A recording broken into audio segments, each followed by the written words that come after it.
আজ সকাল সকাল বাবা বাজারে গিয়েছিল এবং বড় একটা রুই মাছ আনতে বলেছিলাম এবং মাছটা বেশ করে কেটে এনেছে এবং তেল মাখা মাছের পটকা একটু বেশি করে আনতে বলেছিলাম। দেখো কুমড়োগুলো লম্বা লম্বা করে কেটেছি, আলুগুলো ছকছক করে কেটে নিয়েছি, কাঁচা লঙ্কাগুলো ছিঁড়ে নিয়েছি।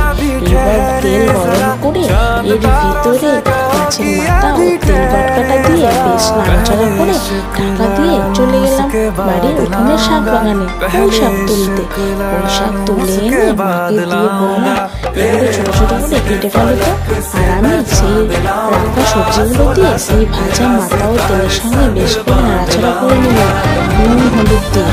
তারপর এর ভিতরে পুঁই শাকটা যোগ করে দিয়ে আবারও নাড়াচাড়া করে নিলাম নুন এবং হলুদ আর সর্ষে গুঁড়ো পাউডার দিয়ে বেশ গরম জল দিয়ে এটা চাপা দিয়ে দেখো আমার রেসিপিটি রেডি হয়ে গেছে। নামিয়ে নিলাম।